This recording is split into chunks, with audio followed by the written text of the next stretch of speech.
Alright, hi everyone, and welcome to this introductory workshop on deep learning. I can see you have some web, mobile, and embedded developers with us here today, and we are really excited for you to join us here today. So the overarching goal of this workshop is to introduce you to the field of deep learning and help you build your own models and then deploy them to your platform of choice.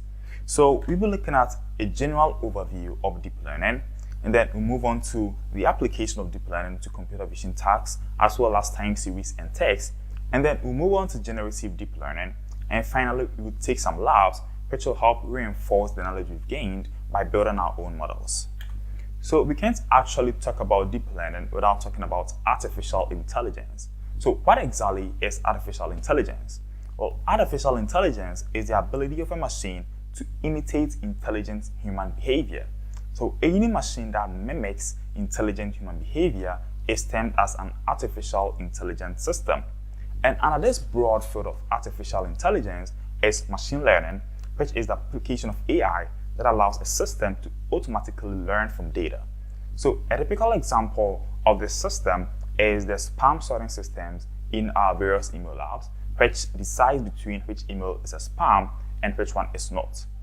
Now, in machine learning, we have a technique called deep learning, which learns from data using neural networks. So teaching computers how to learn a task directly from data is what deep learning is all about. So next we are going to look at why deep learning and why now. So why deep learning?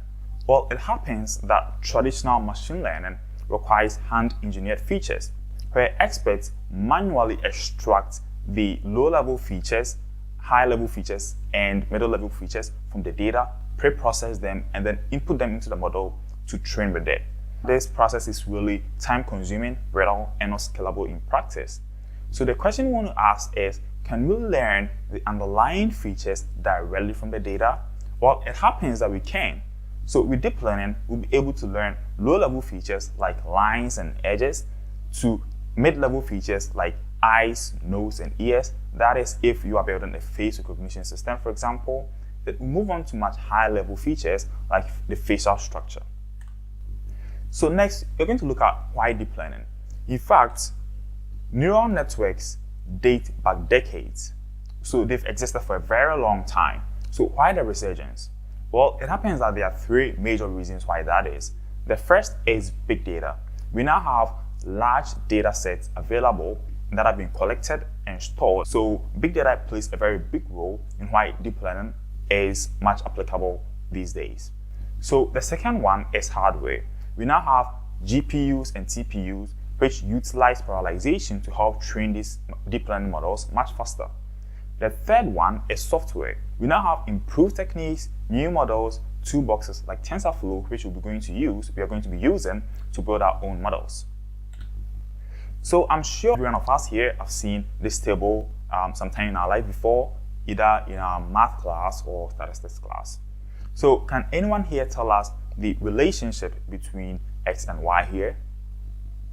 Yeah, exactly. So the relationship between x and y is 2x plus 1, which is a linear function, can be drawn using a straight line. So if you're a programmer, your workflow looks something like this. You create a program, and somewhere along the line, you call the program with some inputs, and then it will do the computation on it and then give you the results.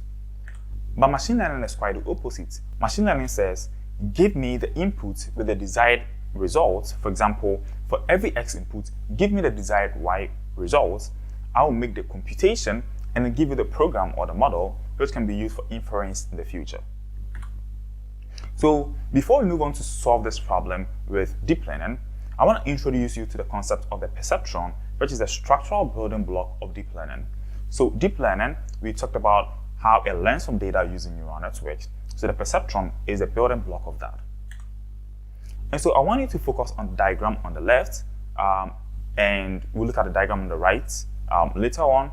But I promise you this is the only equation you're going to see throughout this workshop, so don't worry about that. So a typical perceptron looks something like this.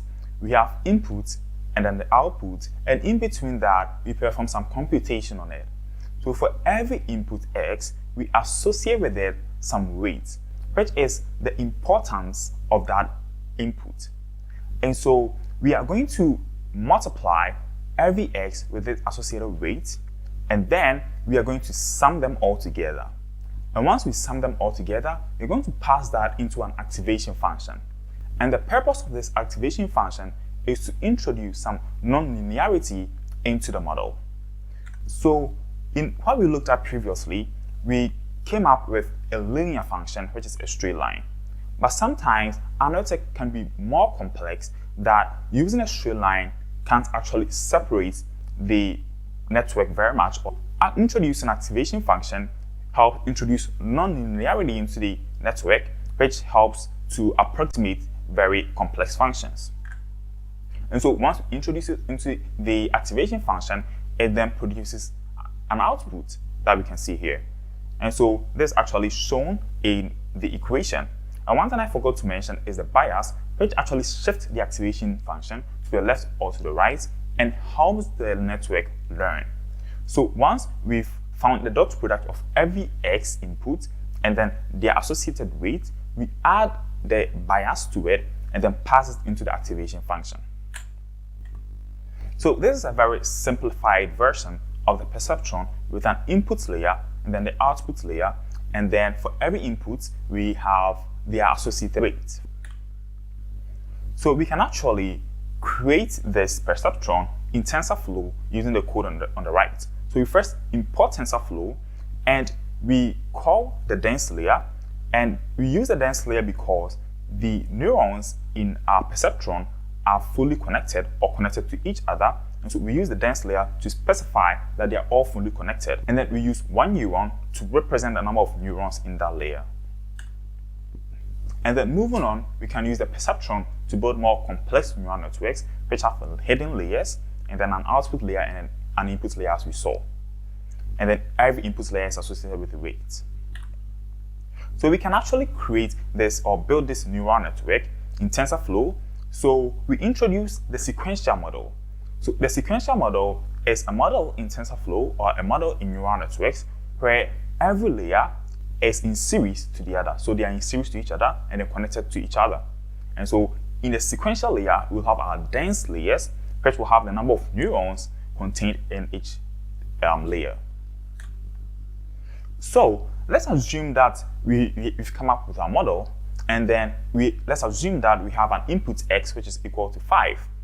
So substituting this into our equation, you're going to get 2 times 5 plus 1, which is going to be equal to 11. Now, on the first try or in the first pass, our neural network is going to predict something that is way off. For example, it could predict 50, which is way off from the actual value that we want. And this is because the model hasn't actually learned yet. So how can we help the model learn? Well, to help the model learn, we can actually introduce something called the loss. And the loss is basically the difference between the predicted output and then the actual output or desired output that we want. And so in this case, the loss is going to be 50 minus 11, which is going to be 39. And some of the loss functions or losses that we can use include cross-entropy loss, which is used with models that output a probability between 0 and 1, mean squared error loss that can be used with regression models that output continuous real values or numbers, as we are doing here. So now our task is we want to find a network weight that achieve the lowest loss. So how do we actually do that? To do that, we need to move back into the model, and the process of moving back into the model is what is termed as a backpropagation. So moving back into the model, we change some of the weights, and the act of changing some of the weights is what is termed as optimization. So with backpropagation, we move back into the model, change some of the weights or optimize the model, and then feed it forward again so that we get the lowest possible loss we can possibly get. And so with optimization, we change the weight and learning rate to reduce the loss. So what exactly is the learning rate? Well, the learning rate simply is the magnitude at which you change those weights. If the change is too big, you overshoot and then you get far away from the expected value or the expected output. If the change is too small, it will take forever to get to the expected output. And so we need an optimal learning rate that can swiftly reach the minimum point. And we have something called the adaptive learning rate, which adapts to the landscape and help learn very efficiently. And some include these algorithms like stochastic gradient descent, Adam, Eta Delta, Eta Grad, and RMS prop. So now we come across the problem of overfitting. Now, overfitting is when the model doesn't generalize too well. The model actually memorizes the data. And so when you introduce a different output, it fails to make an accurate prediction. Now, there's also underfitting. That is when the model fails to learn from the data. Now, what we actually need is an ideal fit. And so what can you actually do to solve for this problem? We can introduce a term called regularization, which includes processes like dropout and early stopping. So dropout is actually dropping out or removing some of the neurons, turning off some of the neurons, so that we prevent some of the neurons from actually memorizing the input data. And early dropping is actually stopping the model from training so that it doesn't get a chance to overfit in the first place. So now that we've gotten a general idea of what the perceptron is all about, let's put it all together and build our model to solve this problem. So there's a problem we encounter. You're going to build a perceptron to actually predict or learn from this data. So the first thing you need to do, if you've not done that already, is to install TensorFlow. That's what we are going to be using. In Python, you're going to have to pip install TensorFlow. And then the next step is you're going to import TensorFlow and then import NumPy, which is going to represent our data. So this is what our data is going to actually look like. As you saw in the table, we have X and then Y, then they are stored in a NumPy array. The next step is to use the sequential model like we saw with dense layers with one unit or one neuron, and then we'll have the input shape, which basically is the shape of the input data that will be feeding into the model. Once we have that, you're basically going to compile the model with the optimizer, which is actually going to change the weights, and then the loss, which is actually going to compute the difference between the actual and then predicted, and then help the model to optimize it to help the model get to the lowest possible loss. Now, once we are done, we are finally going to train the model using model.fit, and then epochs basically represents the number of steps that we need to take to train the model. So we can actually show this here by opening up our text editor. We import TensorFlow, we import NumPy, and then we have our X and then our Y values or Y data here. And then we're going to print the shape of the input data, and we can see that it's 1 here. So this one that we see here is not an arbitrary value. And so we're going to call the sequential model, and then in the sequential model, we're going to have a dense layer with 1 neuron. After that, we're basically going to compile the model with our optimizer. We're going to use the stochastic gradient descent, and then our loss, we're going to compute the loss of the model. Once that's done, we're going to train the model with 50 steps. And let's make a prediction on that. So we're going to predict what the given X value to be 9, what the actual output should be. So we know that our expected value should be 2 times 9 is going to be 18 plus 1 is going to be. So once we made that prediction, we see that it's pretty close to that, right? 18.97. Yeah, so that's all for the perceptron for training this model.